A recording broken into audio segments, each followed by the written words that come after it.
Hey guys! Sorry you're not looking at Cooper Everett right now, but you got me. My name's Emily Covert. I'm going to be a sophomore at Colorado this year.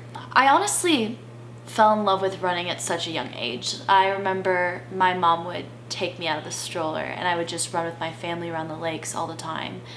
I never really had any bad memories growing up with running. Everything was always fun and I would run with my family and my brother all the time. I started running with the high school cross country team as a 6th grader, and we would go to all these meets and there'd be middle school races, and I remember just racing in all those middle school races and winning them and realizing, hey, I actually have a talent for this and maybe I could race the high schoolers and see how that goes next year. So it was really interesting to see how my love for running has changed in the past 10 years.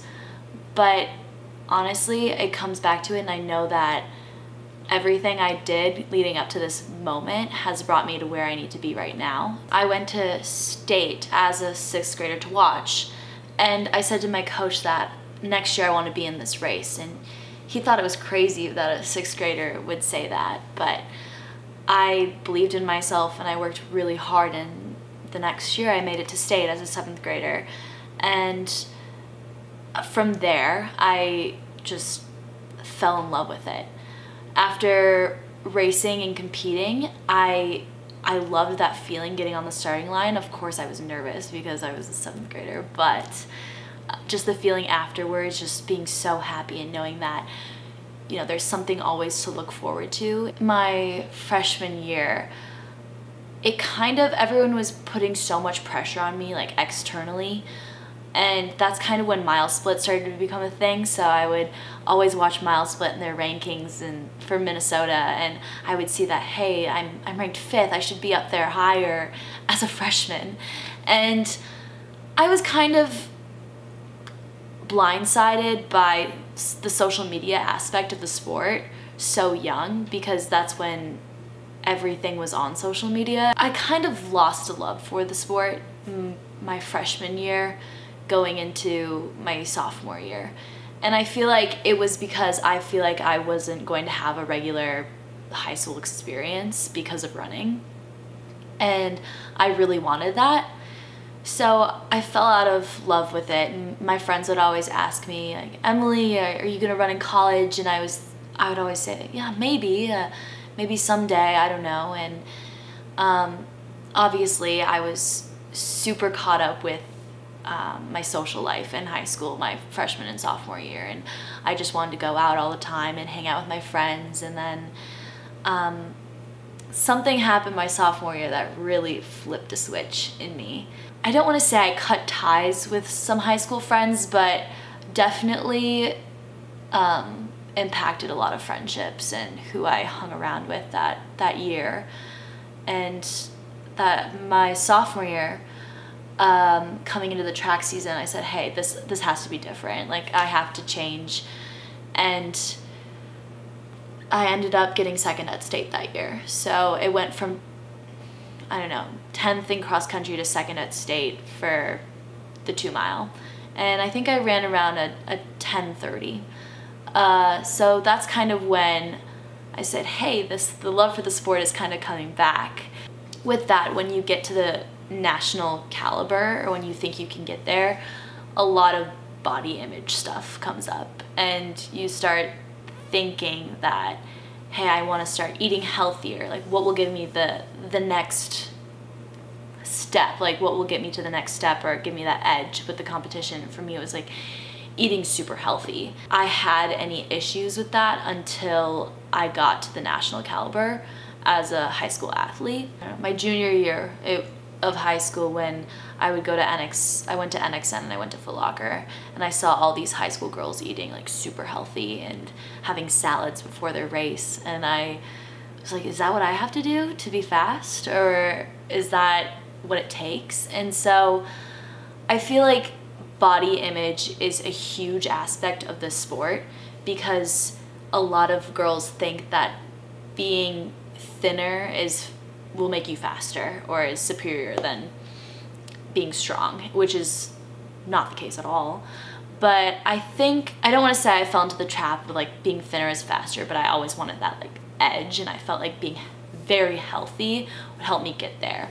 And so I think being healthy is very important for the sport, but there comes a line when you cross like risking your happiness for the sport. And for me, it was just like everything was healthy all the time, and I would eat a lot of food, but I could never splurge for like a cookie or a donut.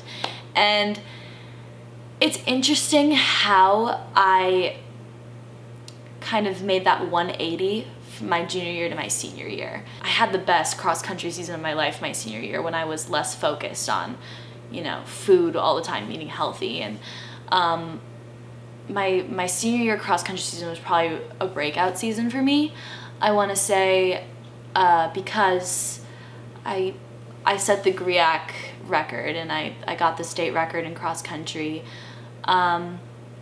I got 4th at NXN and 5th at Foot Locker, but obviously I worked really hard for that. And I mean, I feel like I had that really good cross-country season because my mind was less wrapped up with like body image. And obviously so many female runners struggle with that because they look at the pros and they're all so tiny, but you're not supposed to look like that in high school. I really made that realization this year when I came to Colorado, and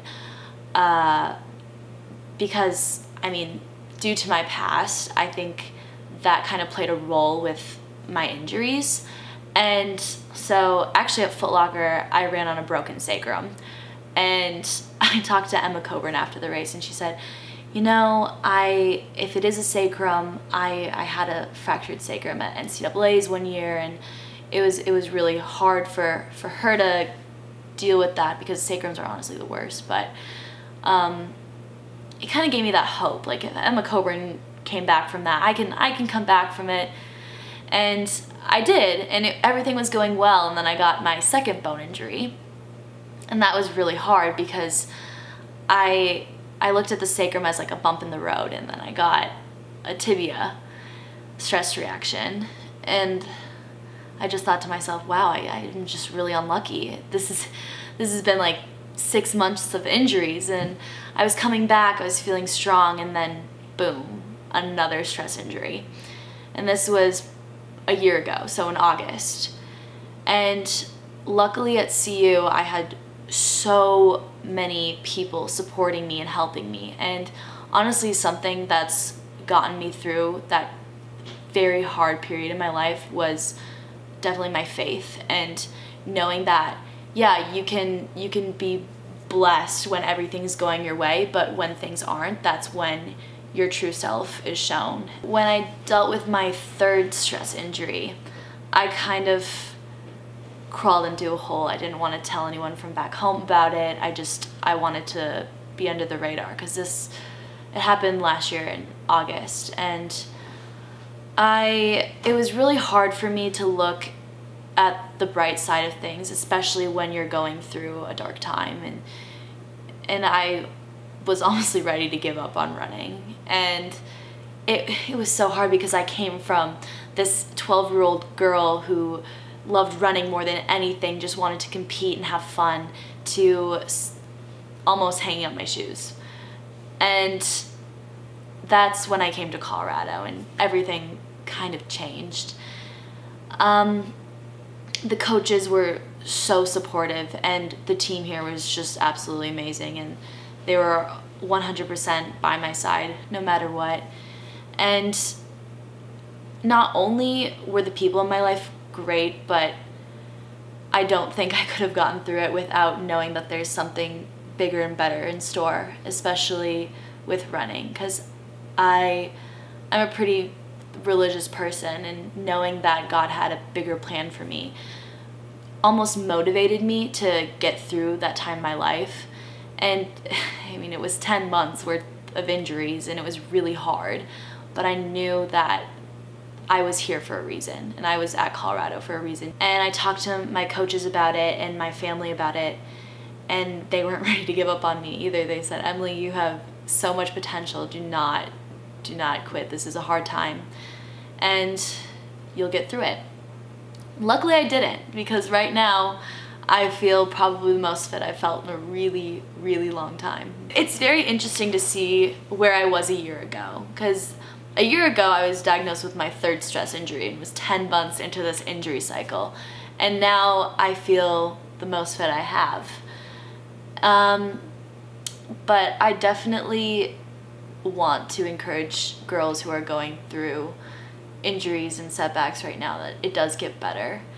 And it's hard to see the light at the end of the tunnel, but it's there. There have been so many people on this path that I've met and are just kind of pushing me forward to the next step in my running career and just my life. So, yeah.